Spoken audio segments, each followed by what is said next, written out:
திருவண்ணாமலை மாவட்டம் போலூரில் பின்பக்க கண்ணாடி இல்லாத அரசு பேருந்தில் ஆபத்தான முறையில் பயணிகள் அழைத்து செல்லப்பட்ட காட்சி இணையத்தில் பரவி வருகிறது.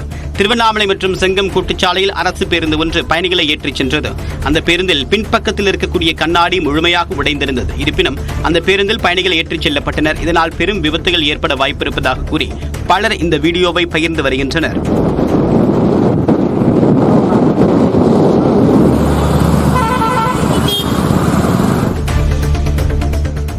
திமுக நூற்றாண்டு விழாவை கொண்டாடும் போதும் திமுக தான் ஆட்சியில் இருக்கும் என்றும் அதற்கு உதயநிதி ஸ்டாலின் மிகப்பெரிய பங்காற்றுவார் என்றும் அமைச்சர் KN நேரு தெரிவித்துள்ளார். நெல்லையில் திமுக வர்த்தகணி சார்பில் நடைபெற்ற விழாவில் கலந்து கொண்ட அவர் 4800 பேருக்கு நலத்திட்ட உதவிகளை வழங்கினார்.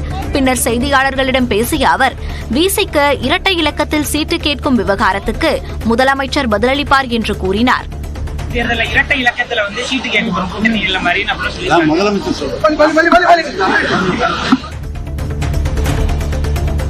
நாமக்கல்லிலிருந்து ஓமன் நாட்டிற்கு அனுப்பிய 2 கோடி முட்டைகளை இறக்கும் பணி தொடங்கியதை அடுத்து முதலமைச்சர் ஸ்டாலினுக்கு கோழி பண்ணையாளர்கள் நன்றி தெரிவித்தனர்.